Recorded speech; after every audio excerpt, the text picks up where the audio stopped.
So I appreciate you guys having me up on this deal. I always enjoy coming out to Ocean City every year and lecturing and helping out there with the hands-on. And so the OC Fools guys kind of reached out and asked if I wanted to help out again. And just 'cause I can't go to the ocean doesn't mean I can't help you guys out and kind of spread some stuff. I'd initially last year had kind of put together like a um, recruit instructing program and kind of go over how a recruit instructing program works, but I didn't feel that really work in this setting as well. So I kind of pared it down to just kind of going over some of the drills and some of the stuff we've kind of found.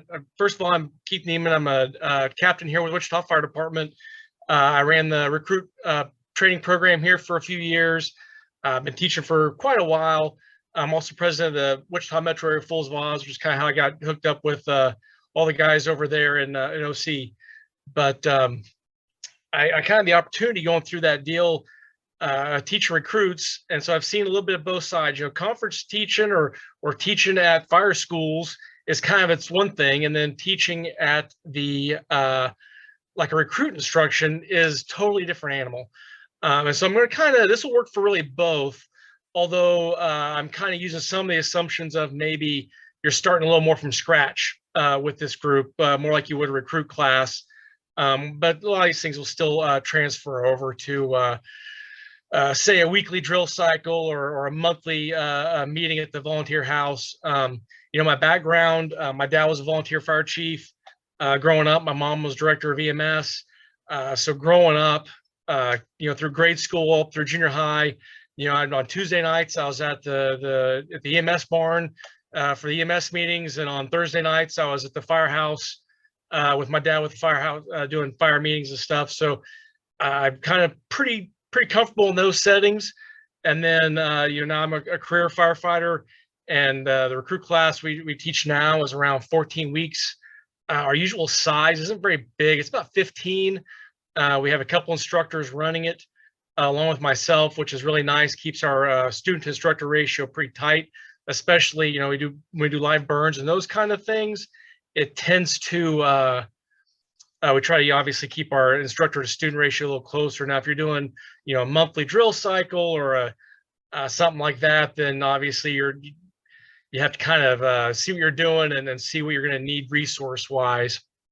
I wrote an article for Firehouse Magazine here not long ago, talked about crawl, walk, run. That's kind of my philosophy when it comes to training. You know, when I came up in the fire service, a lot of times I'd come into a training deal and I felt like I was just thrown to the wolves. And I really didn't feel like I learned a whole lot from that. I survived it. You know, the whole purpose was just to survive the drill cycle. And I really don't think that's probably the best way to do it. Especially with young firefighters, you know, you're wanting them to get buy-in. You're taking these kids and you're going to have them hopefully for a long time. In our case, our goal is to hire them up and then, you know, give them a 30-year career. That gives us 30 years of great service from them, and hopefully it's something they love and they get stuff out of it as well. But it's really hard to do that if the first few weeks or months of their career, they feel like they're just trying to survive. You know, that's kind of a hard thing to do. So I kind of like that crawl, walk, run philosophy. And before you get to that crawl, walk, run, I'm going to talk about, you know, I like to start with a little bit of lecture or background, practical examples, that kind of stuff. And what people say, oh, kids nowadays, yada yada, and I guess that's somewhat true. But I'm a very inquisitive person, so I'm a hands-on learner, but I still like to know the background. And you know, some people are truly analytic learners. So I think it's important before you really get a lesson going and with the hands-on stuff, you kind of give some background. So I like to do at least a short lecture. So each one of these deals I'll go over today. I'm gonna go over some SCBA drills, talk about gear up and evolutions related to that. Nozzle work and hose stuff, that's kind of my love. You know, when I come to Ocean City, usually I do an engine class and we're stretching line, flowing water, and searching and ladder throw. Those are all kind of basic firefighter skills. And I know there's forcible entry and there's ventilation and some other, you know, standard firefighter skills as well. And these would obviously pertain to those. I was trying to keep it within my time limit. So I felt like those were, you know, pretty good drill topics you could throw out to your firefighters or to your students.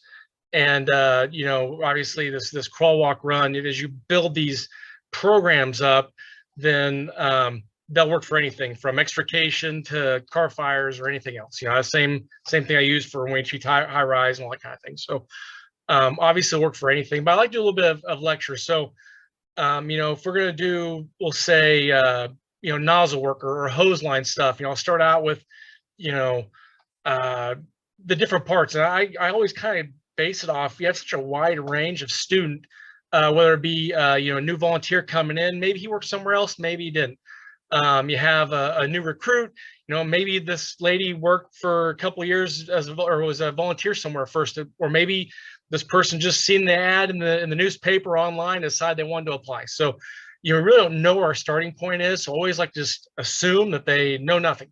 And the other thing on top of that is, Fire 1, Fire 2, all the national kind of stuff is all good, but really I've never went to a place. I teach out there in OC, and Maryland as a whole, like if I said, hey, what's the hose line you guys use? 9 times out of 10 in that Maryland area, it seems like it's, a bumper load of some sort or a Minuteman. But you go maybe down south, I've taught down south, it seems like triple layers are a big deal. So, Wichita, we do our own thing. And so I kind of assume they come in, even if they're volunteer somewhere else, even if they were career somewhere else, they don't know how we do things. So if I start from the very beginning, then I can basically kind of know where we start from. I know we have this common ground coming all the way through the process. So that's part of that lecture. I'll go over, the nozzles we use, the hose we use. I'll go over how our engines are set up and why we set the engines up that way. Because, at some point, somebody's going to be like, well, this is stupid. I don't care that you guys have your hose set this way in the back of the rig. Well, the reason that's important is because, we had some alarms where we had some stretch problems on long stretches that, maybe caused some injuries, or, another thing I throw out there is LODs, line duty deaths. If I'm going to talk about death on the nozzle, I think of Oscar Armstrong, right? Or if I'm going to talk about RIT, and we talk about the Denver drill, we talk about Firefighter Landsberg. So I think by explaining that background and bringing in something they can kind of wrap their head around, like, oh, well, this is important because, One Meridian Plaza, these firefighters in Philadelphia died, and that's why we use 2.5 inch on our high riser. That's why we set the hose up this way. I think that kind of gets, not that you necessarily need buy-in, but I think it actually does help, especially with inquisitive people, and a lot of people think, oh, younger generation's that way, and I agree. There's a lot of old dudes the same way. If you tell them why, get some buy-in, you're going to have a lot easier time teaching them what you know. Now, you can always beat it into them. You can do that. But I like to not actually start that way if we can help it. So all these different drill cycles, and I'll kind of talk about maybe some thoughts I have on how we lead into that. What I use for maybe background, like I said, nozzle stuff, I tend to use Oscar Armstrong or one of those, or the LODs. And I'll also show a video here in a second that I use that actually I throw with recruits pretty early on, that kind of beats in some of the SCBA why, some of the gear why, some of the nozzle work why. And I'll show you the kind of one of those deals. We'll kind of break that video down a little bit. I think video is a great thing. I know there's sometimes it can be hard within your department to come up with a policy. And obviously there's liability problems with that, and keeping that video. You don't want to get out in the public a lot of times. There's privacy stuff there, but we do run quite a bit of body cams and helmet cams on our guys. We have a pretty strict policy on it, and with that, we get a lot of good information that we can use for teaching down the road. I kind of look at it, and we run a lot of video on training. I look at it as game film, right? Like your pro football team, they're going to video every single snap in practice, and they're going to break it down just like they do it as in the games. I think there's a lot to be said for that. It's just, you can't use it as a bludgeon. You don't want to punk people or make fun of people based off that video.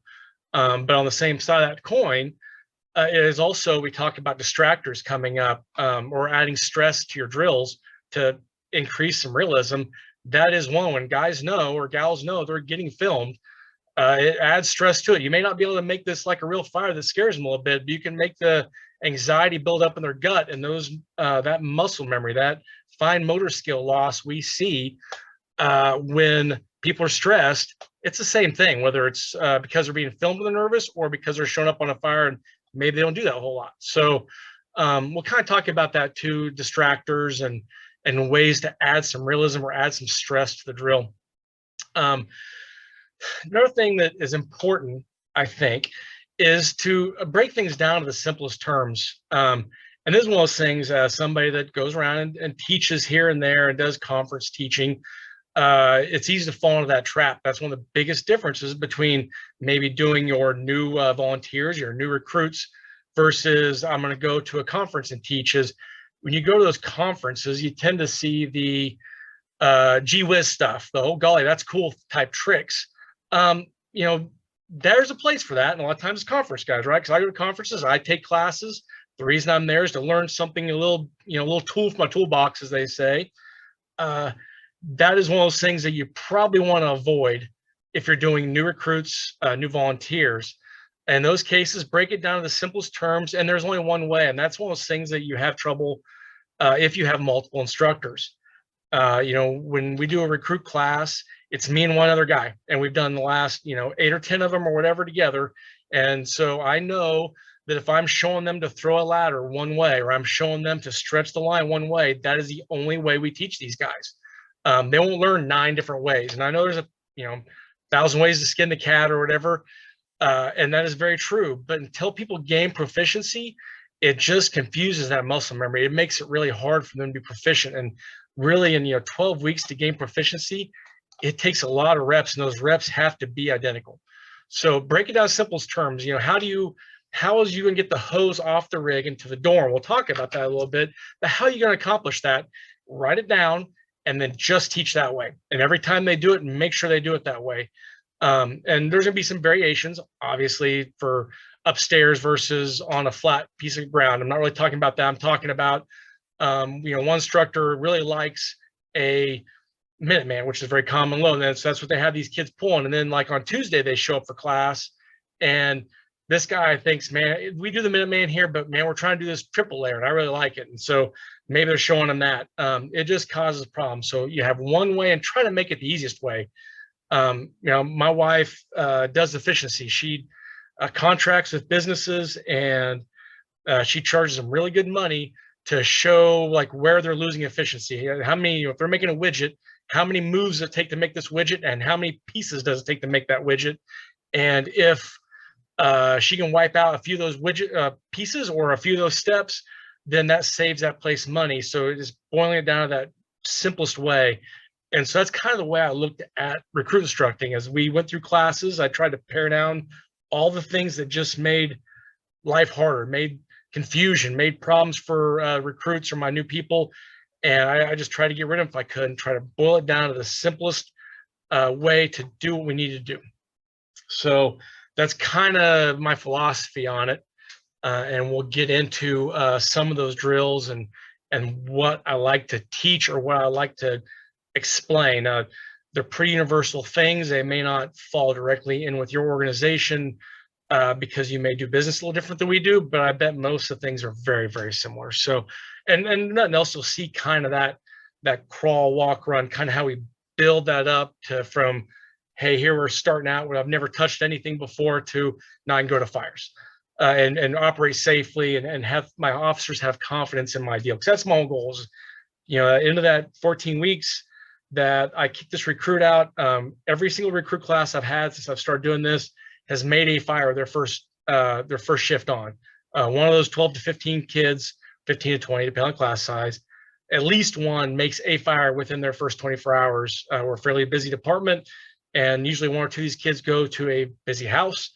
And I want to make sure that that very first day, when they pull up on that fire, that their officer has full confidence in them. Because it's not like PD. If you work for a cop department, most of the time they stick you with another experienced cop, and you do like an FTO program, and they hold your hand for a while before they kick you out on your own. And most departments, we don't have that kind of staffing. We run 3-man engines here, 3-man trucks, and our new guys end up as the nozzleman on the back of that engine. It's like the most important part, right? The first line goes, so does the fire. We're putting them in that position, and if they screw up, oh boy, does it make the call go bad. So And it can cost lives, obviously. So that's kind of what my goal is as we go through this training. So talking about the building blocks and how they kind of advance SCBA use, we'll talk about kind of proficiency and confidence, gear up times and some evolutions, nozzle work, stretching, advancing, and some evolution stuff there, searching single rooms, houses, large areas, and ladder throwing, adding tools and vests. That's kind of our progressions on those. So I'm going to fire a video up here, and this is one of the ones that I kind of use with our guys pretty early on. This is a house fire with people trapped that came out a few blocks from Firehouse 22. Danny, who's the nozzleman on this fire, he's wearing a helmet cam. He has, I think, 8 months on when this fire occurred. So he's pretty new now. He's been to a lot of fires. He's a busy house. He made a fire his first shift on. So not his first rodeo, right? But he's a young kid, right? It's not something, he's not a salty dude yet. And I use this one both for gear ups and SCBA as well as nozzle work. So I may actually end up playing this a couple of times. I'm not sure how it's going to work on the Zoom here with the audio. So that's, I'm kind of curious here. Oop, let me go back here. Get to play. Okay. But keep this down here so I kind of keep a little bit of the deal. Okay, report as the victim is trapped in the rear of this home. He's nozzleman.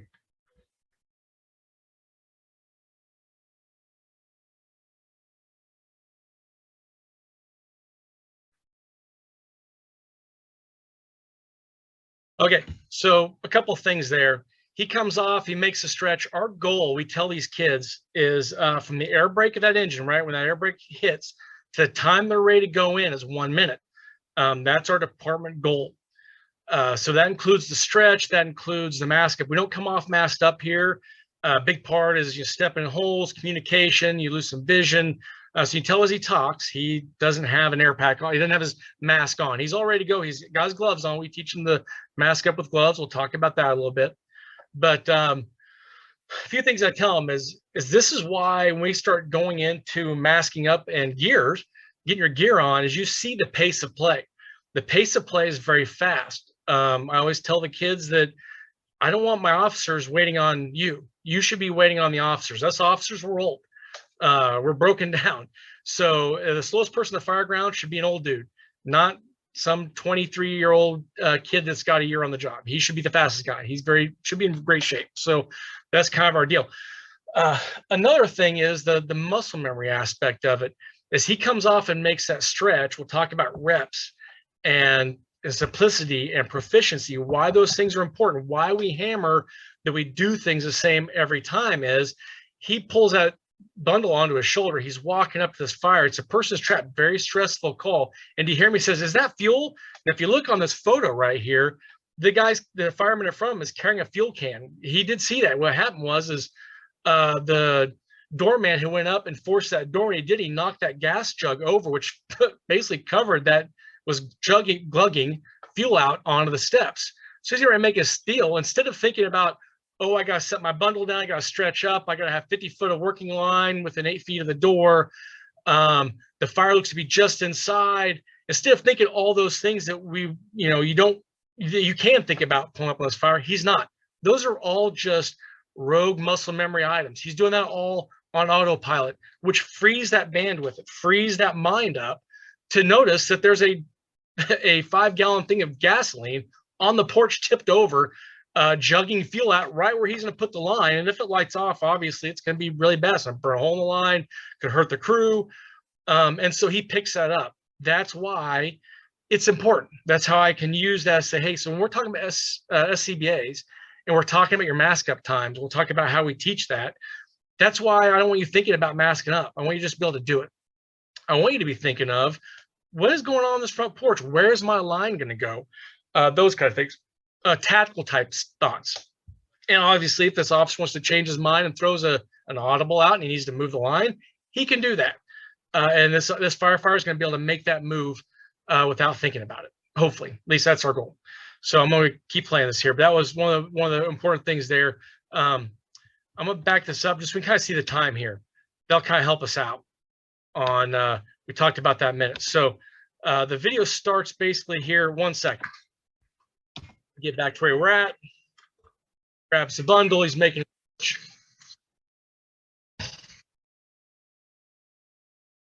And we know that in order for this, you hear the lady screaming, there's somebody trapped in the back. He's going to make a stretch here. Guy's moving the fuel out of his way for him, like you asked. We know that we have to have that line stretched about 45 seconds to hit our minute mark, because it's going to take about 15 seconds to mask up with gloves on. So he's called for water there. That means our stretch was about 38 seconds. From the time the air brake's set, he's calling for water. Right now he's masking up. Started masking up in about 38 seconds. So 48 seconds, you hear he's on air now. 10-second mask up time. He's ready to go. He's going to bleed this line as soon as water gets in there. Waiting on the pump operator. There he goes. Gets line bled. His officer's giving him the ready. Pressure set. Nozzle shut. 1 minute 11. So a little bit of weight there on the water, right at that 1 minute mark. Okay.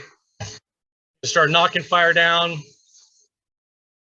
Pressing inside.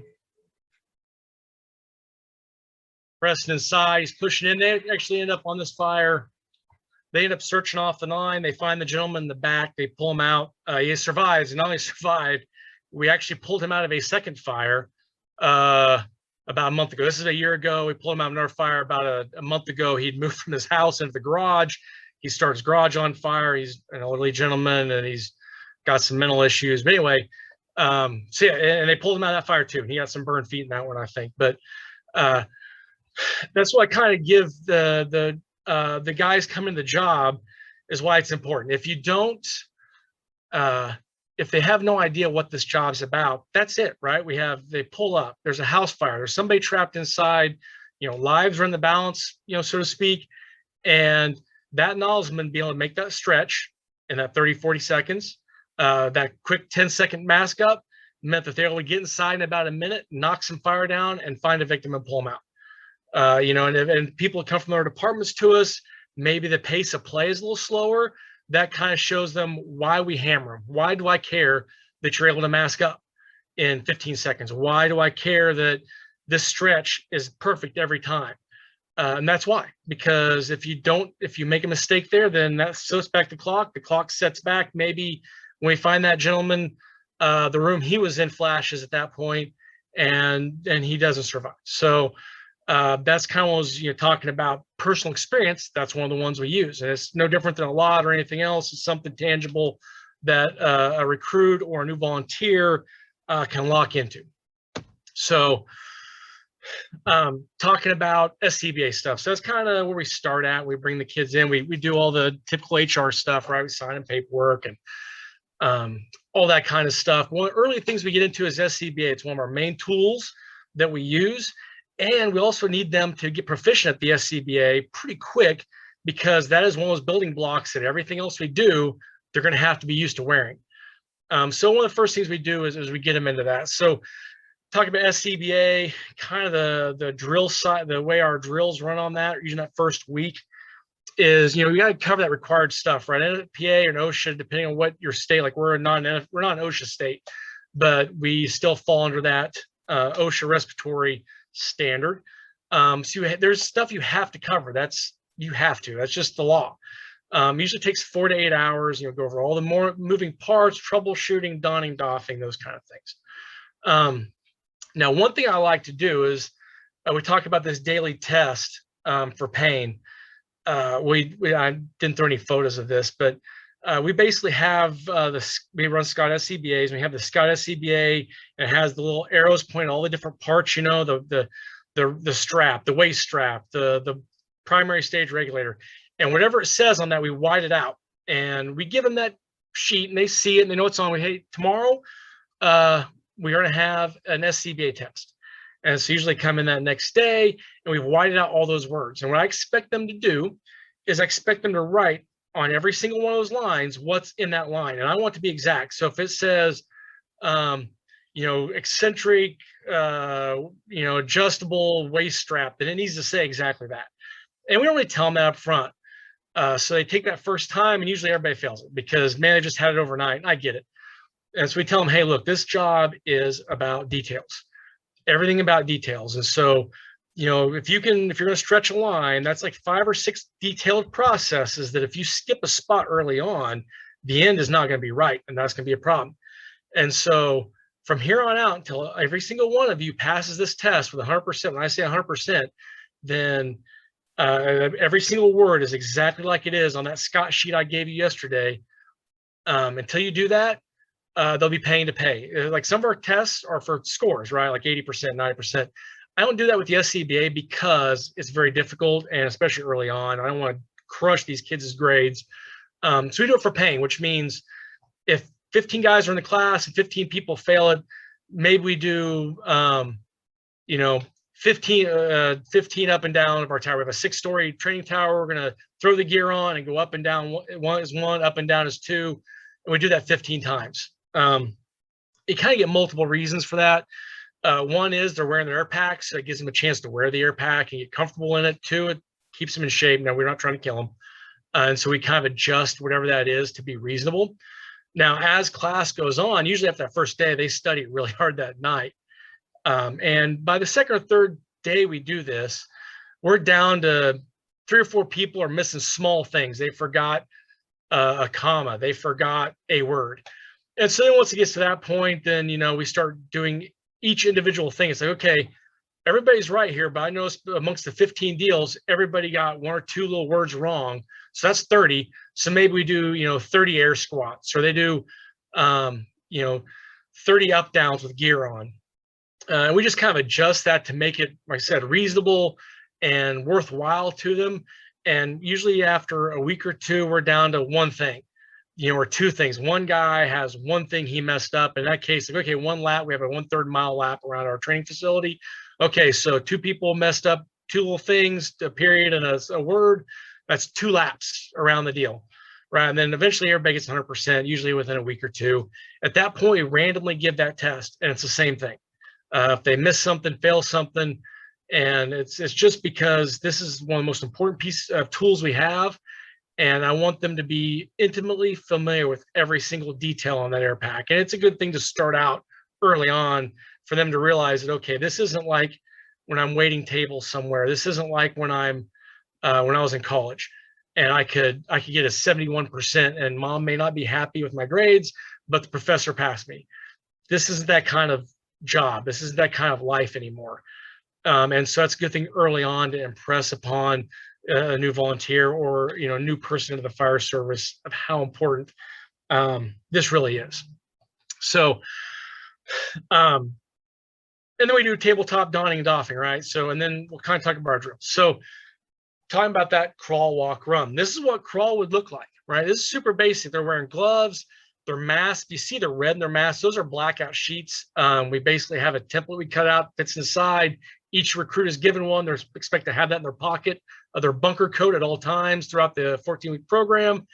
And here we are. We have two gentlemen here, and they're practicing, right? So one's got a buddy breather against his chest. And now initially we'd start out without the blackout thing in their mask, right? So they're just two guys, 2 gals, whatever, standing there, and they're going through the different skills we showed them during those donning and doffing. Hey, I want you to do a buddy breathing attachment. Hey, I want you to click in, on, and off your regulator into your face piece, which is, something that guys kind of struggle with early on. It's kind of a, the little red thing goes up and getting it flush. So as they do that a few times, we add the blackout mask. But once again, they're very comfortable, right? We're not adding distractors. You throw a coat on, they start getting hot. And you'd be surprised if you've not done this kind of stuff before with people or you've not paid attention. But just the distraction of having a coat on and the increased body temperature changes what they get out of it, because it distracts them from what you're trying to teach them. Now, down the road, I want to distract them, right? I want to throw some roadblocks at them that they have to expand that bandwidth, but that's not the time. This is the crawl phase. So orientation and use, and they're just going through the different stuff here. So that's what we got going on. I always called it like helmets and shoulder pads. If you grew up playing football, those first few weeks of practice, same kind of thing. Soft shells, same kind of thing here. But that's kind of your crawl phase. Okay, so here once again some more.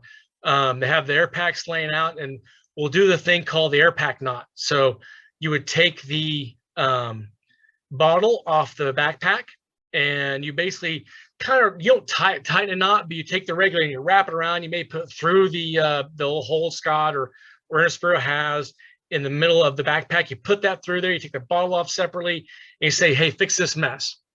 And they have to come up with gloves. So they got the dexterity problem.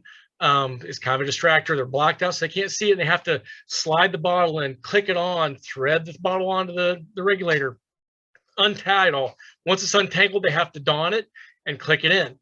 And it's one of those things that's nice. You can have them all set these up for each other, and it's just a nice, easy drill in that crawl phase. The whole deal is you want them to be familiar. Now everybody's, oh yeah, I know where everything's at. And then you blindfold them like this, you put gloves on them, and all of a sudden those parts don't feel the same anymore. And that's good for them. It's good for a lot of, especially people coming into this profession. They have not dealt with that lack of dexterity where you can't feel ridges and touch. So this is a great little drill. It's easy, it's quick. If it's 110 degrees outside like it is in Kansas right now, this is a great one to do because you're not going to kill anybody doing this. So the next step from this, right now we're looking into walk, and I have 4 drills I really like for SCBA during my walk phase. Okay, and this is, now these guys and gals know the system, right? They know their air pack. They're intimately comfortable with them. And so we're going to ramp it up, right? We got to add some distractors to them. And there's other lessons to be learned here as well. And entanglements, this is an entanglement box. Simple prop to build. It's 2x4s, some sheathing. Now, right now, it probably costs you about 10 grand because of lumber prices. But in most of the time, this is a pretty cheap prop to build. We have 2 or 3 of them. We go to our local electrical contractors, people building houses, say, hey, you have those little pieces that you can't use. They're 6, 8 feet long. I will take them, put them in a box. We'll come pick them up. And that's what we do. So it's important with this drill to have different size deals. We'll talk about, because we'll use this in RIT as well, this same box. But right now we're trying to do is build some confidence, especially we want to find out if these guys have any claustrophobia, right? You put them in this tight place, they get a little tangled up, freak out and rip their mask off. Hey, it's okay here. Not necessarily okay, but we can fix that here. Nobody dies, nobody gets hurt. I don't want to find this out when we start doing live fire stuff with them. So this is a pretty early one we do.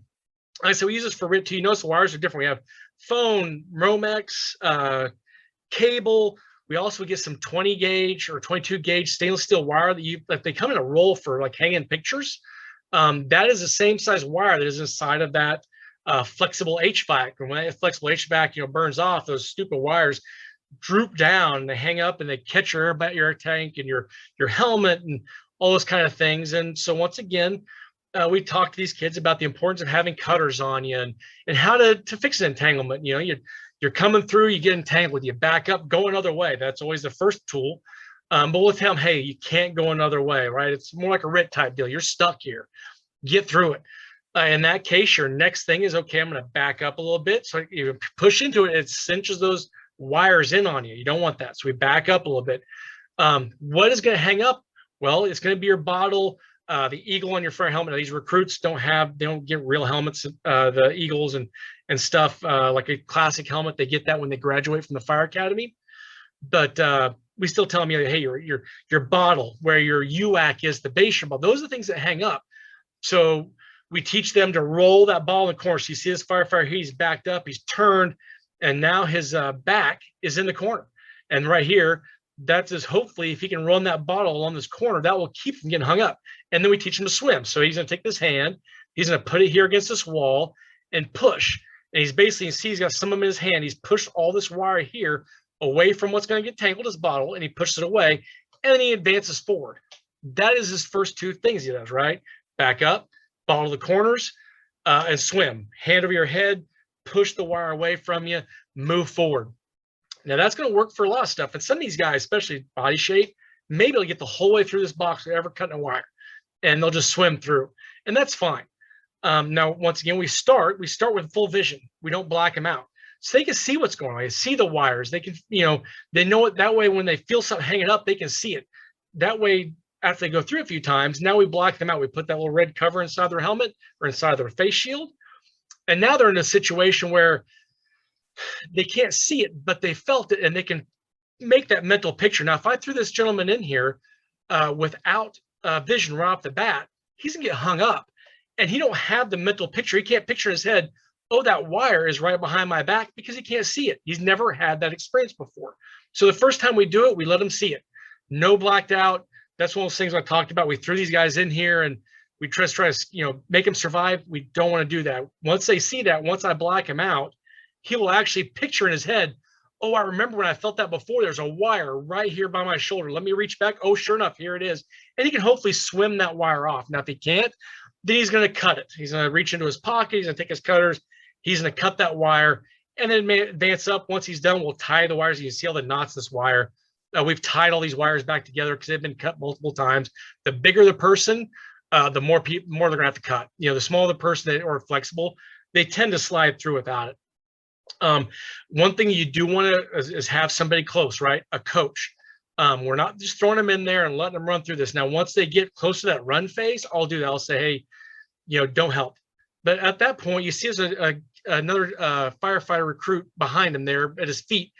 He can coach. He can say, hey, man, remember to back up. Hey, remember, roll in. Hey, you got a wire right by your bottle.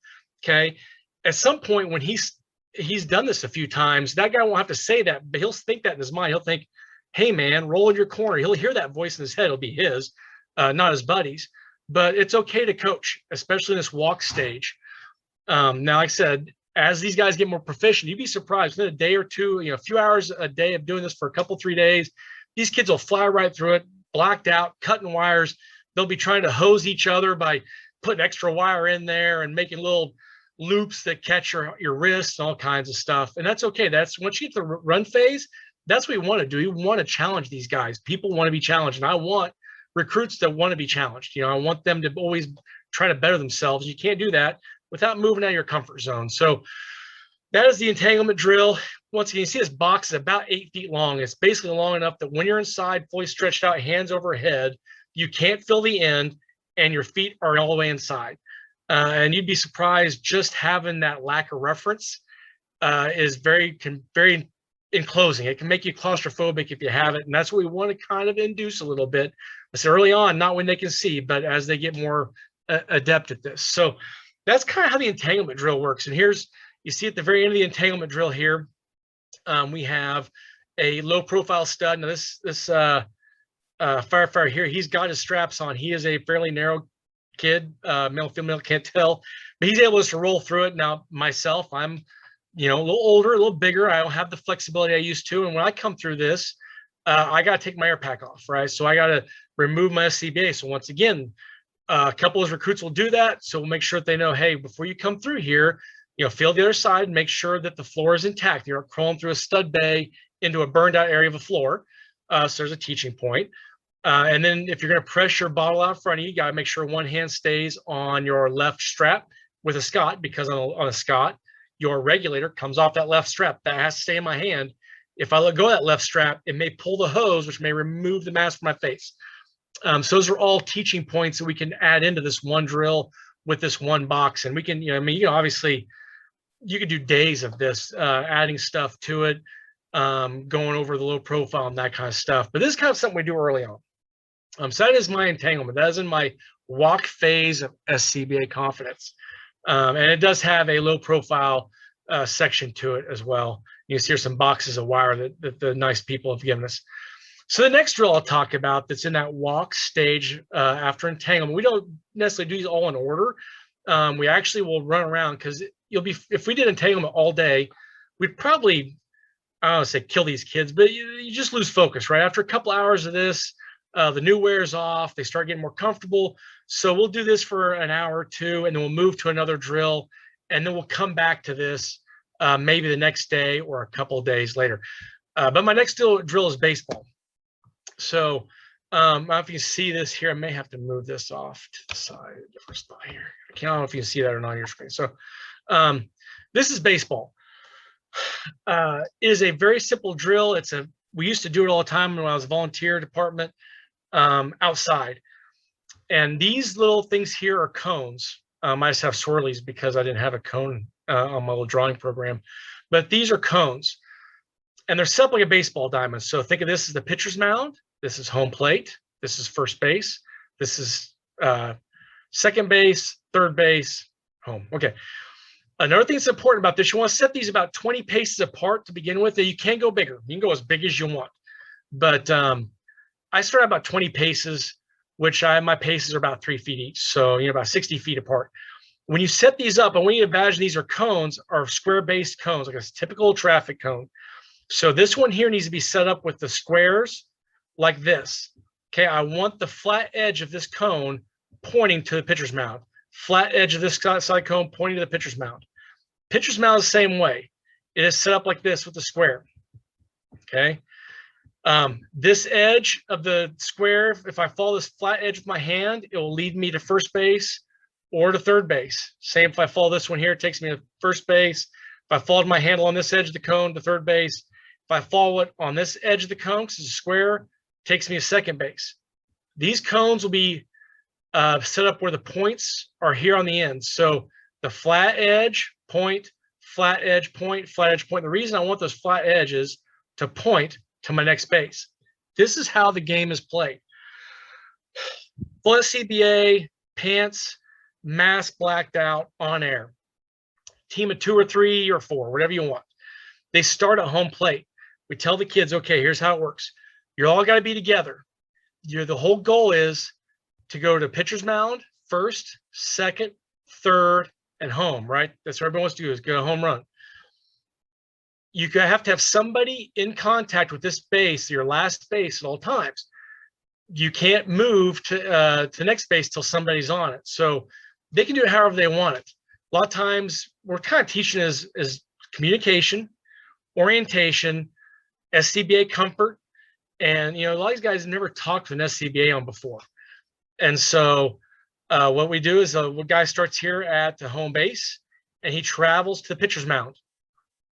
And usually we'll keep somebody here. Somebody's got to stay here, and you can send them all out if you want. So they all come out here and they fan out and all crazy. But if they're smart, we tell them the edges of these bases lead you to your next base. They'll find this with their hand and they'll begin to go out. And what's going to happen is he'll start to trail off, right? Because he thinks this person thinks they're going straight, but they always inadvertently they'll trail off. It's not very far. It's only about maybe 15, 20 feet if you do the math on this to this base. Once somebody gets it, they'll say, hey, I'm at the pitcher's mound. Great. Okay, come to me. So he'll sit there and he'll slap on the ground or he'll call out, and the people here will all come in, and maybe somebody's trailed off here. They'll come into the pitcher's mound. Once we're in the pitcher's mound, if we follow this edge of this base, it's going to lead us over here to first base. And so they send somebody out. And a lot of times they'll send multiple people out. And they'll get out here, and if they get super lost, we'll tell them, hey, you got to reset. If they get way outside of the plate here, way out off the edges and outside of the baseline, so to speak, then we'll say, hey, reset. You got to go back. So they'll call them back to, in this case, the pitcher's mound. Usually by the time they get to about second base, we start getting low air alarms, which is good, because what does a low air alarm do? Well, it makes it really hard to talk. So they learn that lesson pretty fast, that you don't want to run low on air. Because if you run low on air, it becomes very hard to communicate. And we have a policy on low air, and they should never get there. And we discussed that in that lecture phase, but that's part of it. So here you go. You have these guys here. They're at home base. You have a group waiting to go. You see their masks are off.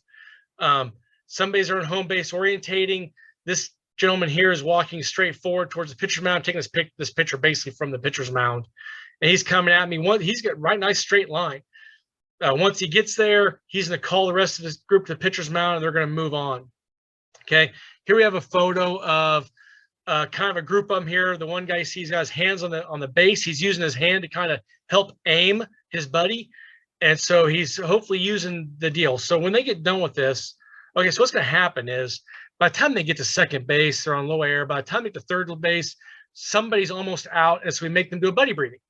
So we went from, remember that buddy breathing picture of them standing around with just coats, with just gloves on and a blackout mask. Now we went from crawl to walk. Now they're having to do that buddy breathing when they're tired, which is a distractor. The vibral alert's going off. So that's a distractor, right? They have this background noise they didn't have before. And they're stressed because they feel like they're not doing very good. They're failing. They're not just swinging through it. And so those are all distractors. So that's a hard part of that walk. That's moving towards a run phase. And what they'll do is they will hook up the buddy breathing, but now they're tethered. So then they learn another valuable lesson that when you go to buddy breathing, that makes life a lot harder because now you have two people tethered together. You just can't go anywhere you want.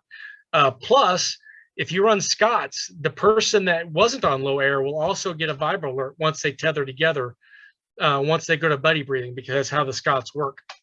So there's some good reinforcement there. We'll say, hey, why is your vibro alert going off? Are you on air? Well, no. Why is it? Oh, yeah, I remember on the lecture, my vibro alert will go off if I connect into somebody that's low, because we actually both go to the low bottle until his bottle's fully expended. And then we come back to my bottle, and the vibro alerts will actually shut off at that point if you're not familiar with Scots. But reinforcing those lessons that we talked about in lecture, now they're having to recall them in a physical, while they're doing a physical aspect. Now, this picture you see that they're actually, I think in this case, they're on second base. If you look way across the field, that would be, that's home plate there. The other group's just kind of hanging out waiting. So anyway, that is baseball. Pretty good little drill, easy to run, kind of how it works. Okay, confidence course. Confidence course is, remember we talked about the SCBA knot? We're doing the same thing here, except for now he's in full gear and there's something at the end of it. So he comes in, there's his ball, you see his SCBA is all kind of tied together. We tell him, hey, you need to assemble your SCBA, and then in front of you about 5 feet away is a hose. You're gonna find that hose, there's a coupling right there, and you're gonna find that, you're gonna let that coupling lead you out. What does that tell us? He's gotta take the coupling and go and realize which one is, smooth lug or bumps to pumps, whatever you teach your recruits. They've already gotten that lecture. Now they're applying it.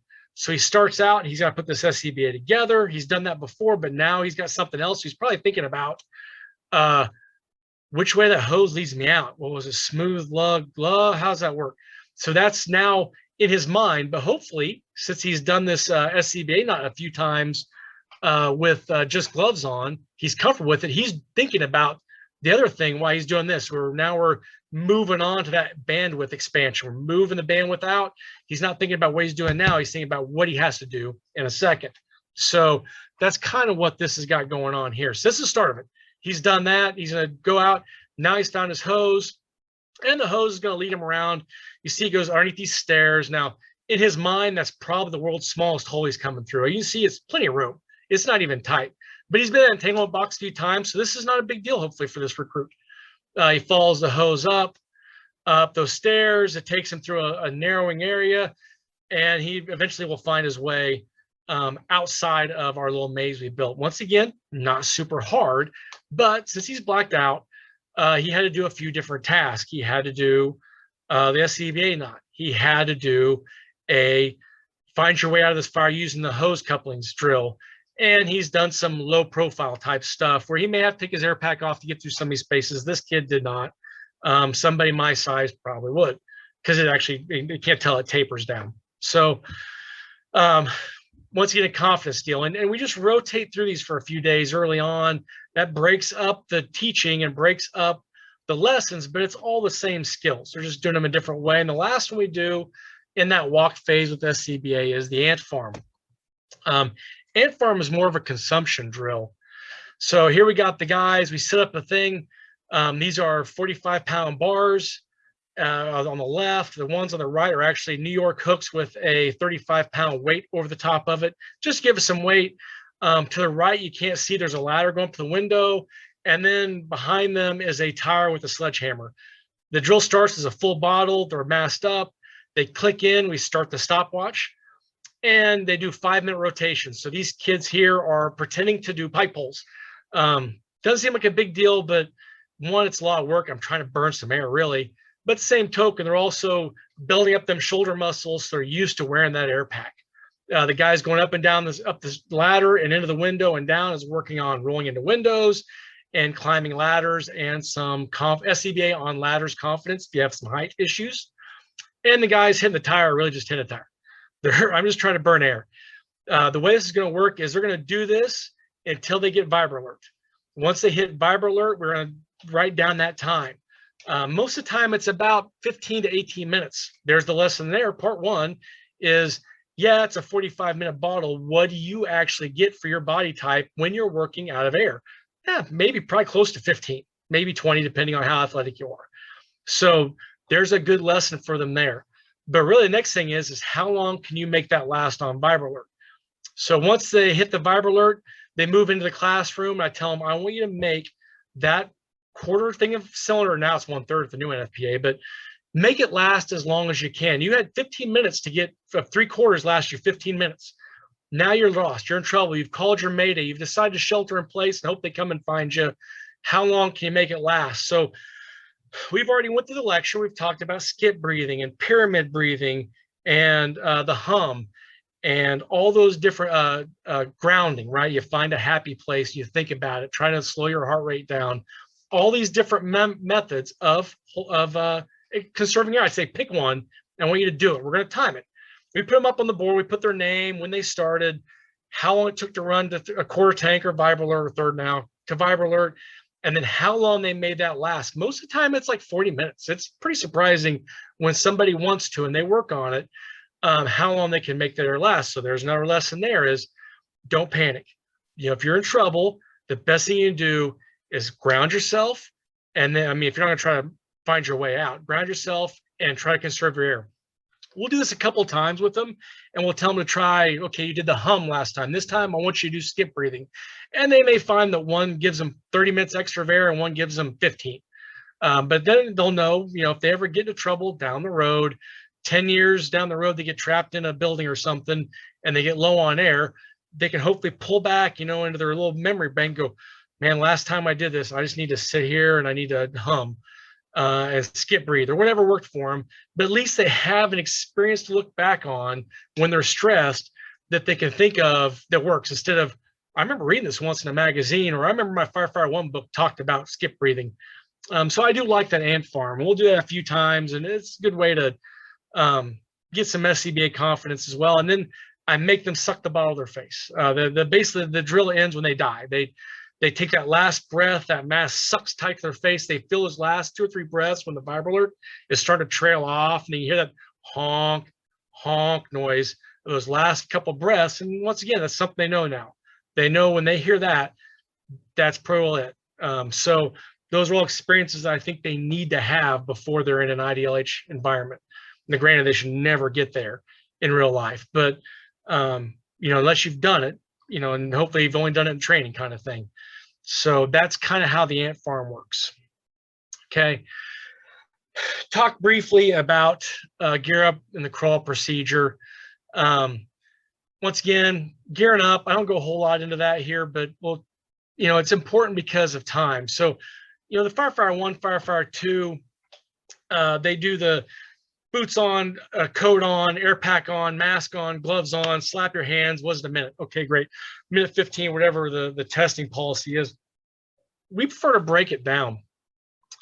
We do a total time from start to finish under 1 minute, prefer 45 seconds.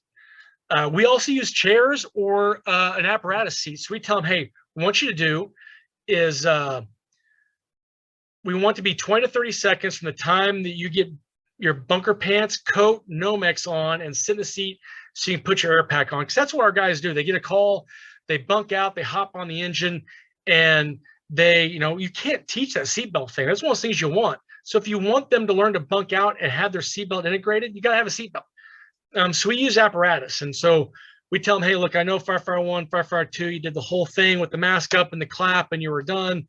We don't do that here. I want you in 30 seconds to go from, we say like house fire, and you hop in, you put your pants on, your coat on, your Nomex, you hop up in the seat, seatbelt goes on, and you put your air pack on. Then I stop the clock because that's what they're going to do going to a call.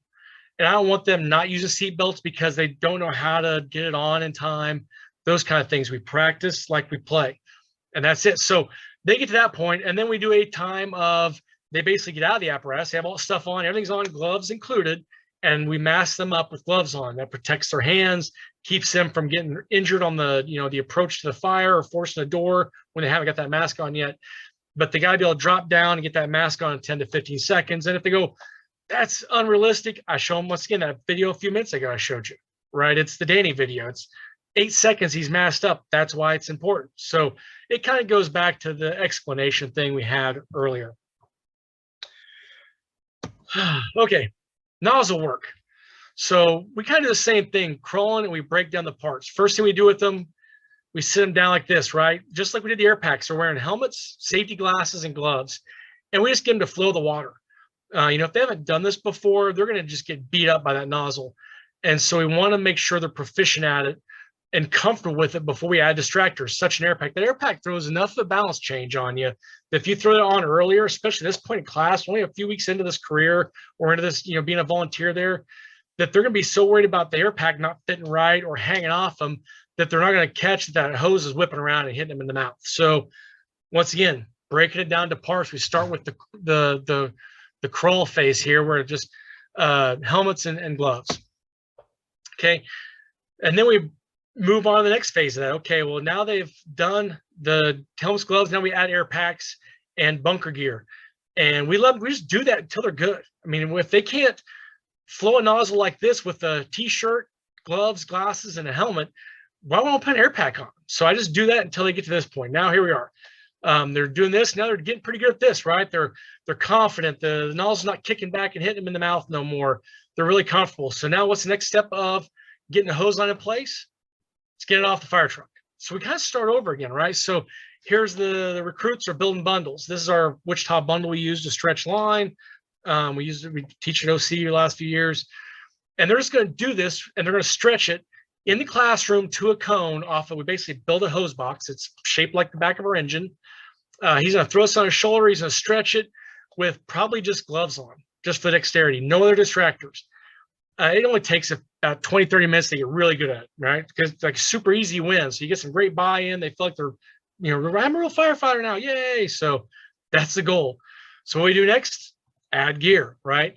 And part of adding gear is that mask up, because the end of our stretch for our guys is nozzle goes down, they call for water, mask goes on, no mask goes up, helmet goes on, bleed the line, push in.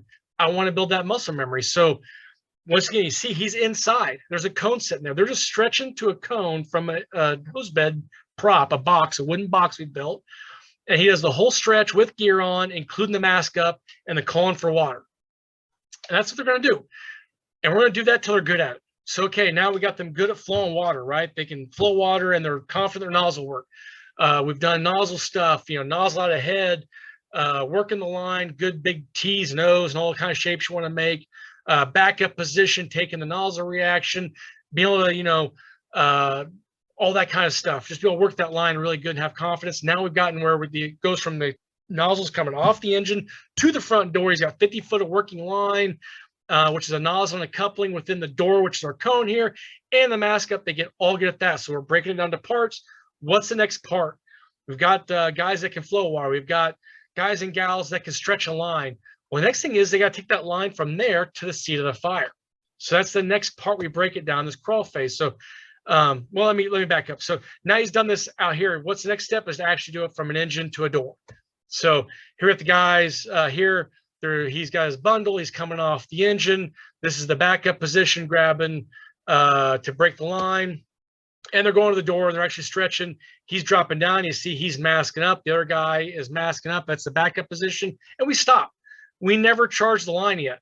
Why do we charge the line? Because you have to walk it, roll it, load it. Reps, reps, reps. We'll talk about that at the run stage. Reps are super important. So now at this point, we can just rebuild the bundles, throw it back on the engine, rotate people, and do it again. You see there's another crew. We got two crews going at once since we're not charging it. There's resetting and then rotating. Reset, rotate, reset, rotate. Getting those reps in. Once these guys can make this stretch in their sleep, it just takes a few days of work, and their masks ups are good, and they usually suck. They're still 20, 30-second masks up. We're telling, hey, man, you got to get that to 15 seconds or your office is going to be hacked at you. And it helps, like I said, keeps that pace of play up. Okay. And then we move. Okay. So we have this trailer house we got for free. It was actually in pretty good shape. We moved it to our training facility. We lined the walls with plywood so we can't tear it up. And once again, you see now they're stretching to this door, right? So it's got a little bit of a steps here just to change. We got a group on the right sitting in chairs rehabbing. We got a group on the left stretching, and we got another group resetting. So we're just getting those reps. Okay. Now we can get the thing off the engine and to a door, no matter where the door is at, whether it's a little bit up a grade, flat on grade. Now we move into nozzle work. Got to be able to get that nozzle from there to the door to the fire room. So this is a newbie prop. It's made out of sheets of OSB and 2x4s. I can get you the deal. The nice thing is it's got a left turn, a 180, and a left turn. And this 180 is 2 right turns. So it doesn't matter if you're a left-hand nozzleman or a right-hand nozzleman. It doesn't matter. You're always gonna have the nozzle always gonna be on one side against the wall or outside of the wall twice during this deal. Because guys get pretty, when you're just flowing water with them, they get really comfortable flowing that water sitting on a parking lot. This isn't a parking lot. Well, it is a parking lot, but it simulates a long hallway in a house. So now when he makes that left-hand turn, that hose line may be between him and the wall. And that actually helps him, right? That takes up some of that nozzle reaction. But when he makes a right turn, now that hose is in the middle of the hallway on the outside, which means he's got to take up that nozzle reaction. So we basically tell these guys, you're going to come into this newbie prop, you see they're flowing. You're going to flow every corner. He's going to flow this corner, this corner, this corner, this corner, and then push on out the end. It's about 50 foot of working line. We'll get you there. Your backup guy is going to have to do what? He's going to have to work on these pinch points in the corner. We usually have a door person pushing line in to help them. And when you get to this U, that nozzleman flows here and moves to this last corner before he goes out of the box. The backup guy usually gets stuck in this U because he's having to pull line from the door position and push line on the nozzleman. So it's one of the things we teach him is, hey, you don't have a backup person because 3-person engine, which a lot of us run in these understaffed departments or volunteer departments, you're going to have somebody behind you to back you up like you did in the parking lot a week ago when we were practicing. So you're going to use what you have to your advantage. So in this case, when he makes that corner, he can stick his bottle in that corner and flow. Okay, so that's what you got going on here. You see the wall is right here behind his back. He's flowing into this corner. He's using that wall as the backstop. Okay, now you see the backup positions here is working the line. We teach them, hey, put that bottle into the corner or into the doorways and help take that nozzle reaction up so you're not taking it all up yourself. You're not going to have a backup person most of the time. I know in firefighter 1, firefighter 2, when you're working in the parking lot, flowing water, the backup's right behind you. But this long haul, this newbie prop, you're not going to have that. And that's more like a real house for us. And we do this an 1.25 inch. We can do it 2.5. Once guys get pretty proficient at this, we're going to move on to the run phase. And I'll show you that at the end, which is basically live fire or stretching through actual acquired structures and doing evolutions. Oh yeah, this will last long. We'll move into the last little part here because we're getting into about an hour since we started. Search crawl. Okay, so when we're teaching search, we do a single room. That's the crawl phase. Really, almost all search is going to be single room search in most cases. And so that's what we start with. We don't want to muddle it up with a whole bunch of stuff. So we have an orientator here. Okay, this guy stays at the door. One guy goes into searches. And you notice we don't have just a big empty room. We went and got furniture from a local place that gives furniture to poor people, and they have furniture that's just people donate, but you can't give it to somebody. It's just too bad a shape. We get it, and we fill our little training rooms with it. You notice we put stuff right from the door. So he comes in, he's got a search. When he leaves, we can move this. We move the bed, we can move the toys, we can move the deal. There's a little closet there. We can fill it with just clothes and coat hangers and all kinds of stuff. But he's just searching one room. This room should only take 15 to 20 seconds to search if done right. Now, does it take that early? No, it takes 2 minutes. Now, this guy's going to search. When he's done, I'm going to have him stand beside me and watch this next guy search, and somebody else will be in the doorway. And you'd be surprised watching people search how much you learn. And you can coach. Say, hey, you see what he did there? He came in, set toy on his left. Man, what could be behind there? Did he sweep behind that door? No, he didn't. Because what did he do? He felt the toy, right? Instead of sweeping behind the door where our victim, you can't see if there's a victim behind that door. Instead of feeling back there behind the door, that door hit the toy and he thought, oh, that's the wall. That wasn't the wall. You did the same thing. You missed that victim too, didn't you? Okay, well, so what do you got to do? Yeah, you got to reach behind that door every time. I know it felt like a wall, but unless your hand feels it, it's not the wall. In this case, it was a toy.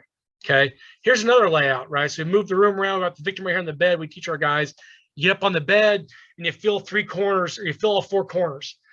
His arm is just sitting right on the edge. If this guy comes into the door and feels that bed right off the bat and sprawls across and feels all 4 corners, and instantly feel this arm, and he's gonna have that victim out in 5 seconds. Easy win for him if he uses the stuff we taught him during the lecture phase, right? We do a lecture before we start all this. We talk about all the points of this drill. If he doesn't, He gets all the way around this room into the far side. If he follows the wall, we'll say, he'll get all the way around to this last, that's the very last thing he'll search is right where that victim's at, which means it takes a minute, minute and a half.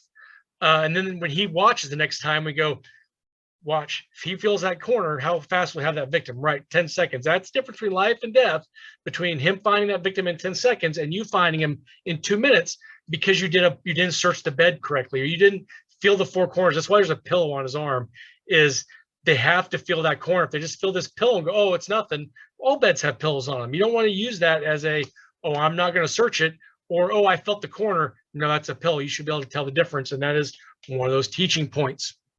Once these guys get these rooms where they can hit them in 10, 15 seconds, and they should, then we move them on to the crawl phase, okay? Excuse me, let me, one more photo here. You see we move the room around here, the orientation guy, sometimes there's no victim at all. In this case, there's no victim. He searched the room, the orientator's calling him back to the door, and what would you do then? You'd move to the next room, right? So that's moving from searching a single room, crawl, to a walk phase, which is searching the entire house. This is that trailer house again. You see we've lined the walls. And this is one of the hardest parts of searching a whole structure is the living room. Because once he gets the hallway, what are they doing? They're going to go down the hallway and they're going to have individual rooms, just like they do in that crawl phase. They're good at that now. We've done the practice of crawl phase. They've graduated that. We've got to be able to get these big rooms. So now we start them here. We say, hey, victims in the back bedroom, they're going to hit this, hit the couch. And now we're in the hallway. And what is it? It's just normal. Orientator's out here. His searcher's inside doing that single room search, just like we did during the crawl phase. They find the victim. Here they are removing that victim from the deal. So you're just doing the building blocks, right? We're starting here in a single room. We're moving to a whole house. And now we got to be able to get from that room out the door. And that's one of those things that we have that orientator, that guy here. Okay, he's orientating. He doesn't search rooms. He's basically staying in this hallway. And when they find the victim, hey, my butt is to the door. So as soon as you get to me, we're turning 180 degrees around, right the direction my rear is facing right now. And that's going to take us back to this door. And those are all valuable lessons that we have to build. So, you know, once they get pretty confident in the single room, we move them to a whole house. And then we start having them bring the victims outside. That's what they'll be doing in real life. But we just break it down into those little parts. Okay. The run phase, I'll go with the rest. You notice I didn't run on nozzle. I didn't run on gear and SCBA. It's because I'll show you what the run phase looks like here at the end. But for search run, that's kind of rope, large area, and KC last. So this would be a rope search going on. This would be a KC last search going on. And this would be a hose search. Here's a hose line, common hallway, apartment building. I put those in the run phase. Those are very complex searches, and they have to have all these down before we start getting them into this. Otherwise, you'll just frustrate them. They won't learn anything. And those are their own little animals there, rope, KC last, those kind of thing. As far as ladders, crawl is just simple throws, right? So this would be a crawl phase here. He's just throwing a ladder that's rock there. The nice thing about soft surface, the reason I say that, grass or gravel, is that's going to catch the ladder and it's going to stand up for him.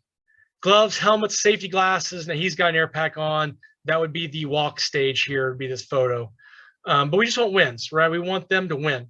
We want them to get used to throwing that ladder, those body mechanics. Once they get the body mechanics, we move to walk. That's what this gentleman here in the photo is doing. One person onto cement is another one. If I take this rock away and I put cement, what's that ladder going to do when he throws it? Well, it's going to skip across that cement. It's not going to catch like it does in the rock, which means he's got to use that backhand, in this case his right hand, and push up and pull with his lower hand. Now, if he gets good at that on the rock, it's going to be easy on the cement. But you can't like teach somebody that until they try cement, and it doesn't just skip. And you go, what were you doing there? Were you push with that back and pull with the front? Let's try that. Oh, yeah, see, it goes up. So make that muscle memory. You have to do that when you throw it on the grass. So when you throw it on concrete, it's muscle memory. So that's a good way to show them that, hey, look, we told you this. Now you see that you kind of tried cheating a little bit and it didn't work for you. Okay. Another thing you can do is add targets. So this is our training tower. We'll take tape up on the, like around the second floor. We put tape and put a 2 beside it. And then we take another piece of tape, maybe 5 feet higher, and we put a 3. And we say, hey, rescue angle to 2. And so they have to walk up, look at that 2, throw the ladder, make sure it clicks up a few times. And the rescue angle obviously is going to be nice and gentle for like removing a victim. where a roof angle would be straight up and, 3 to 5 rungs above the roof, depending on your department's policy. So as they walk up, that's the walk phase. Now I can throw a ladder now. I can throw with gear now. I'm pretty good at that. I feel pretty comfortable. Great. Now once you go to number, as you're walking up, they don't know what they're doing. They're just walking up with a ladder. Rescue angle number 2, just like an officer looks up and sees a victim in the window and tells their firefighter, hey, I need that ladder to make a rescue on number 2. They know, okay, the ladder's got to go up. I got to make it click 2 or 3 times to reach my target. And then it's going to be at the correct angle when I throw it that I can remove that victim down the ladder. Or, hey, roof on 3, roof to 3, they can look at the number 3 on the side of the building, and they vary in height. Some of the numbers are higher than others. Sometimes the 5 is lower than the 3. It doesn't really make a difference. It's just a target. So they look at the side of the building. They have to go, okay, where's the 3? There's the 3. Okay, what do you say? Rescue angle. So I'm going to give it a couple extra clicks to make sure that my angle's good. And then run, we'll get realism, coming off the rig, full gear, maybe throwing a vest into it. So they're throwing a ladder and doing a search. So they have other things, right? Those are distractors, more things on their mind, the tool in their hand, more things on their mind. So here's an acquired structure here. Rescue angle, second floor windows. That's what he's doing here. He's throwing it to as a rescue angle at this acquired structure, climbing angle of the roof. Okay, hey, I want you to reposition the ladder. I know he throws it to this window here in the photo, and I tell him, hey, we got a victim presenting on C side. I need that ladder to the C side. So they have to pick the ladder up and move it, or sometimes just rolling it from one window to another if it's on the same side of the structure. But ladder is one of those places where it's easy to get into the golly gee stuff. Tons of tricks with the halyard and all that kind of stuff. Just pick a way you want to teach it one way. So here's a kid running up to an acquired structure, and the distractor here is what? Narrow, right? He's got a fence on the left, walkways on the right. If he wants to throw a ladder here, trees overhead, it's going to be a hard ladder throw. So this is getting into that walk phase. He's got a lot of stuff going on for these guys, very realistic for them. We're adding distractors, we're adding stressors to it. Okay, kind of getting close to the end here. Wrapping it up, put it together and letting them run. Okay, the big deal is reps, and more reps. What we got a picture of here is what I call skill rotations. We have everything going on at once. Inside this building is a crew blacked out searching. I got guys over here on the far right throwing ladders. And I got 2 lines of 2.5 being stretched on the overhead door, and it's 3/4 stretched on the man door in the middle. That's kind of a rep deal. So we do is we reset, we start, and crew 1 will throw ladders. Crew 2 stretch entry core. Crew 3 is searching. Crew 4 is 2.5 the overhead door. As soon as we're done, we repack, we rotate, and we just do this all day long. This is the beginning of that run phase where we're putting it all together. They're doing all the skills. They're coming off the engine. They're stretching the line. They're bleeding the line. They're pressing it in. I say, hey, go into the right. You're going to flow in the first room on the right. The 2.5 is hitting at the overhead door like you would a commercial, and then pressing in 10 feet and finishing off the fire. Adding multiple distractors. Up to this point, they've kind of been throwing ladders on their own. Well, now they're throwing a ladder while somebody's stretching a line right beside them. That's like a real house fire, right? So they don't have to worry about stepping on the line, tripping over a line. The guys searching are also dealing with the fire attack crews. So as they're trying to search, they have a nozzle coming in beside them. Very realistic. Those are distractors. We can pump in. I have a stereo that have a bunch of fireground noise I can pump in there to help distract them. We do radio traffic in the background, making them, oh no, now I want that line. The line needs to go to the door on your left. This is the wrong door. It's an apartment. It's been converted. Those kind of things. Now we're challenging them. They've got the basics down pretty smooth. Now I want to challenge them some as we get into this run phase, okay? So maybe just jogging at first. Here's those skill rotations on the trailer house. We have a guy here. You see he's got a set of irons in his hand. He's got to force the door. The nozzle can't go into that door is forced. So he now realizes that why we taught him to force a door and why the time mattered on forcing the door is because until he's got that door forced, the picture on the right of the guy coming to the stretch, he's going to be ready. And he knows that when I stretch line, it's going to be less than a minute. So that means I have that much time to force this door. So it kind of gets that whole fireground timing thing built into him. You see on the left picture, is a guy running or has a ladder in his hand. You see on the left photo here, these guys are throwing ladders. In this case, just the roof because the trailer house. What are you going to do with it, right? But on the right, you have guys in searching. What are they going to do? Well, they're going to run into the hose line here in a second. You see the red in their helmets or the red on their face masks. They're blacked out. They can't see. So they're going to start running into the nozzle here in a second, just like a real house fire. Who are you? Are you search? Are you search? No, I'm nozzle. I'm nozzle. And you're going to get all that kind of stuff. And we get them out afterwards. Say, hey, confusing, huh? Right? Like you had trouble. Easy to get confused and say and realize that you when you're officer, that was the nozzle officer, and your search officer wasn't with you anymore. Those are all lessons we want them to learn now, not in their first fire, not when they're in a fire and somebody's missing or somebody's hurt. We don't want to have to call Mayday. Those are all lessons that's part of that building block that, now they're not thinking about the search anymore. Their hands are doing the search based off muscle memory. Now what their minds are doing is, okay, my officer is behind me. We're going down the hallway. I hear the nozzle flowing. The nozzle team is probably close to me. I'll have to be careful not to run into those guys or have to be careful not to get hung up in the hose line. Now we're pushing that bandwidth out like I talked about. Okay. So last thing here, this is a little 10-minute video, and I'll kind of talk over the top of as it goes. This is kind of the end of that run phase. This is what I want my crews to look at like when they come out of class. This is our crews towards the end of class when they're in the run phase. And these are all different crews and different classes, but you'll notice is they almost all look identical. Almost every stretch, almost everything looks identical. And we try to make things as realistic as possible. Once we're in the run phase, it should be really hard to tell what is real and what is training. Okay, so here we go. This is the last 10 minutes of class, and we'll see if anybody has any questions or anything. Once it starts, I hope. Come on.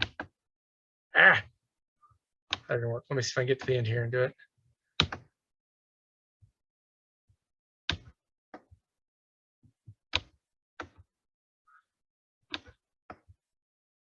Yeah, I'm struggling here. Okay, that might help. Go from current slide. All right. Here we go. Now we're working. Okay. There's 2 recruits coming out. I don't know if you heard it, but they were just dispatched to a fire. So what is this? This is bunking out, right? This is just like we practiced. They're coming off. They've got their gear on. He's already got his Nomex on. We make them snap and buckle everything. If you know if they're on gym tours, they got those going on. This is just like they'll do at the firehouse. If his first day at the firehouse was tomorrow, and he got dispatched to a fire, this is what it'd be like for them. So that's what we try to make sure is that they're ready. And this is the run phase. Okay. They're in and we're leaving. Now it's kind of hard to tell, but the building's on fire. This is a live burn evolution. This is what evolutions look like. Okay, so this is from the on board. You see the place is burning. Why don't we drive straight to the building? Well, because this drive time is about 1 minute.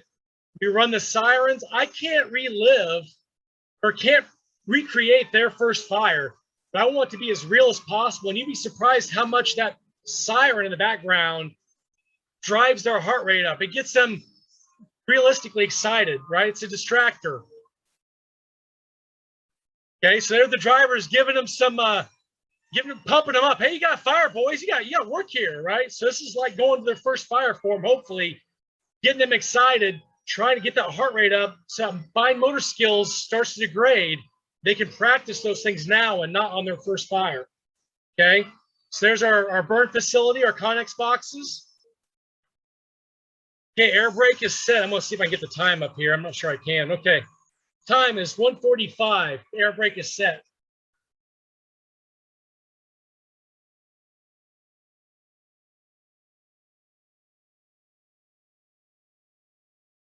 Okay, we're at 30 seconds. Stretch is off. He has a little trouble with the stretch. Straps are broken. This guy here, he has to do a 360, right? Where's the fire at in this fire? It looks like it's up here in the front. Okay, we're at 30 seconds now. Stretch is made. He's got to do his mask up. He's at about 15. He walked to the back. He just told him, it looks good on the back side, which is telling him what? The fire is in the front. These are all things they'll be doing on real fires. Time-wise here. Okay, we are right now at a minute. So we're a little off our time we want, but we're pretty close, right? He's masked up. Water's in the line. Not too shabby for some kids. I'll give them that. Okay. It's not meeting our minute, but it's pretty close. Pressure set. Kids are ready to go in.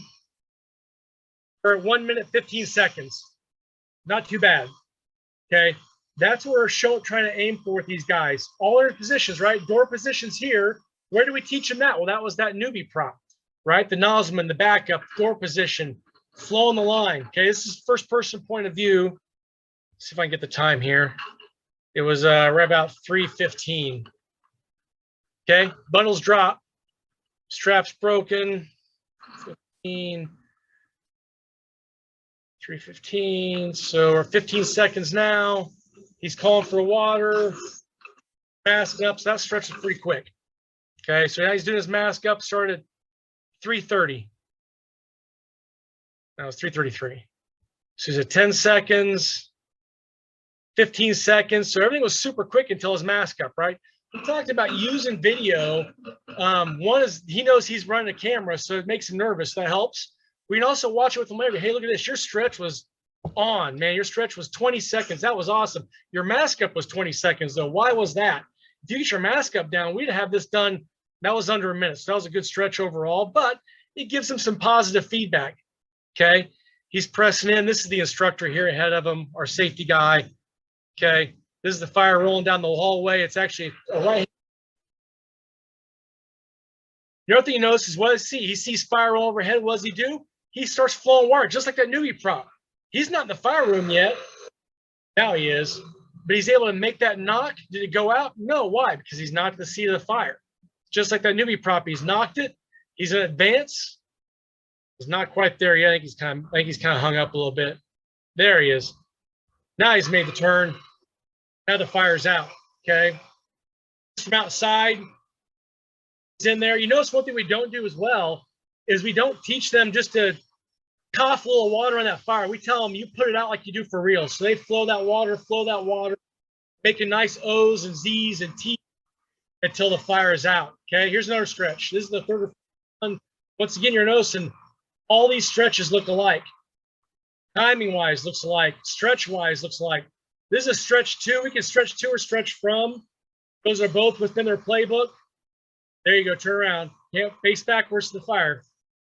Nozzle coupled within 8 feet of the door. Remember we taught that early on in the crawl phase. This stretch was quick. His mask up. 8 seconds. Mask up. That's super quick. Where do we teach that? That's the gear up section of crawl phase. Here's a guy here. He says, fire's in the back of the house. He has to have 360 or he wouldn't know that. So his mask up also 8 to 10 seconds. Look, he's already ready. This stretch up from air brake to time he's going in is 50 seconds. Okay. Another stretch. Engine deal. We can do the same thing with ladders. We can do the same thing with search. I'm an engine guy, so I film a lot of engine work.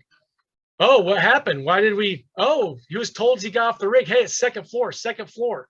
So once again, we've practiced that in that crawl phase. They did some above grade stuff, some below grade stuff. So they already have a plan in their head. He pulls up. Oh, I'm told second floor. Not what I was expecting, but did it take any extra time? Nope.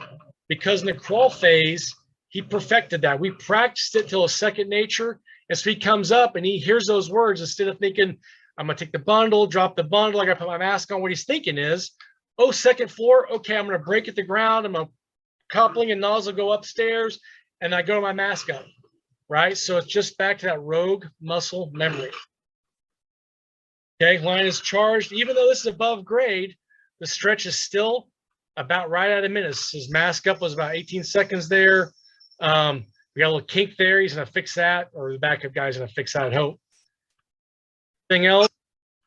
Like normal. Okay, he's going to bleed the line. It's really flat here. It's Kansas. I'm sorry. You probably see almost Oklahoma from that vantage point. And he presses in. And once again, this is a live fire. There is fire downstairs. He's going to press in. There's like a bedroom or a front room. There's a left-hand 90, which you can't see because it's dark. There's going to be a right-hand 90. You probably have some fire chasing them up the stairs, I'd like to hope, depending on if we built the fire right or not. Anytime these recruits see fire, they're taught to open up, okay? They basically have to be able to flow at any given time. They're going to flow and check the fire. Once they check that fire, just like the newbie prop, then they're going to advance up until they see fire again. They're going to flow and check the fire. And then they're going to actually go into the fire room and knock it down. There he's getting down the stairs.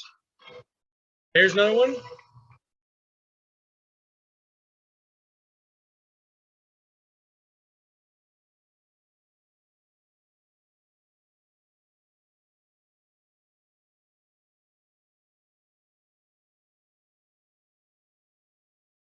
Now, I know you're thinking, do you guys teach them to run on fire ground? We do not actually.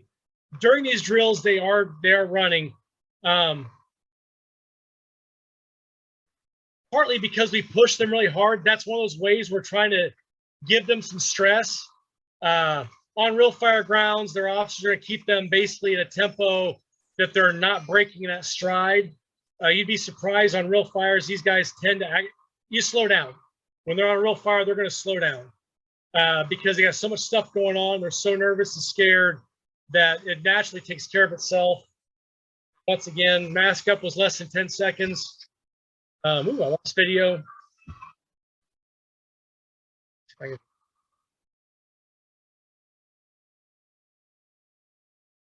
Gotten pretty good. These fires, these Connex boxes, we, it's the FDTN guys kind of helped us out with these. We're just burning one full sheet of OSB and 2 half sheets of OSB on every fire. So, and one bale of hay or 1/2 bale of hay. So our fire load isn't very heavy. We're using some chains on the ceiling. We're using a A-shaped rack to hold the stuff. We get really good smoke and really good fire with very little fuel. We're able to do it not so cheap right now because of the lumber prices, but we can do full day burns for these recruits pretty efficiently money-wise. Like I said, I can film these stretches all day long, crew to crew to crew, and you notice they're always the same. Okay, and that's kind of one of those things that we're trying to we try to do through that crawl phase is just continually build that muscle memory up, using the newbie prop, using dry stretches, just that progressive. Once they're good at one thing, we add something. Once they're good at the next one, we add it. By the time we get to 12 to 14 weeks, this is what these guys are looking like. So that's kind of really how I was going to finish it here. If anybody wants to ask questions or anything, I have a whole bunch of photos or anything, feel free to reach out to me. I actually have this set up like in a 4-hour deal, and it's more set up like how to run a recruit program, and it goes through paperwork and scheduling and all the minute stuff that really kills you as a recruit instructor, but it has to be done. This part of it, there's really kind of 3 parts. One is the paperwork and prep. This part is drills and orders. So basically how to order your drills, what order to teach stuff in. I'm not saying it's the only way to do it. I'm just telling you that's how we do it, and have had good success. And then the last part is kind of how to continue, right? So this didn't happen overnight. We did these drills for the last 10 to 12 years. I've been doing it for 3 or 4 as a recruit instructor. Before that, I helped out as a recruit backup instructor. And as we got better, we found, hey, this works really good. Let's do this more. This works really crappy. Let's not do that so much. That's kind of how it goes. And that's kind of the third part of the class is refining, right? I take what's working good and I do more of it. I take what's not working good and I try to make it better or get rid of it altogether in some cases. Sometimes just garbage in, garbage out. You just don't do it. And so feel free to reach out to me. The OC Fools guys, and actually the Maryland State Firefighter Association has my contact info. I'll send you videos. I'll send you photos. I'm not one of those guys that wants to protect my stuff. I think I'm the reason that I got this stuff. I didn't invent any of those drills. Really good instructor at some point showed me, and so I'm just passing on the stuff. So feel free to reach out. Anything you want, I'll share it for drill cycles, training, whatever. It's yours. So that's all I got. I appreciate you sitting in. If you had came and sat down for the hour and 15 or hour and a half, I guess closer to an hour and a half. Hope I didn't talk too fast. I kind of get on a roll and I get going. But I do appreciate it, and hopefully next year, man, I can come see you guys back at the ocean again. And I'm in Kansas. We're as far away as you can be from the ocean in the continental United States. We're direct center in the U.S. Wichita, Kansas is. I'm 16 hours from my closest beach drive time. So I always like coming out there and seeing what the saltwater is about again. It's always nice for us middle of the worlders. Well, Keith, it's Kate from MSFA. I just wanted to pop on real quick and say thank you for presenting for us today. It was really an informative class. I'm hoping that our attendees got a lot out of it. We're also going to archive it for our website that'll be aired going further, into the weeks, just in case people were not able to get on today. So you may be getting questions over the next couple of weeks, just from viewers that pop on later. We also did have it on our live Facebook feed, which I just kind of looked on, and we had a lot of people pop in and watch the video from there. So I'm just really, thankful that you were able to do this. I know it was Father's Day, and it was kind of late in the afternoon when, everybody's else, out barbecuing and stuff. So I do appreciate that. And if you have any questions or you have any concerns going forward, just let me know. And we'd love to have you come to the beach next year. So keep me in mind when I send out that RFP in November. Okay, yeah, I do appreciate it. Yeah, happy Father's Day, everybody. I'm on duty today, so I actually just took my fire truck off track for a couple hours and had somebody fill in for me, so I wouldn't be at home anyway. So I do appreciate people popping in on Father's Day, and hopefully that's great. That's videotaped or it was recorded, so that way if somebody wants to hop in later, for sure, reach out to me and I'll send you whatever I got. I got other drills for other things, forcible entry and those kind of things as well. I just was trying to keep it around an hour and a half, and I still feel like I was just blowing through it. So by all means, hit me up.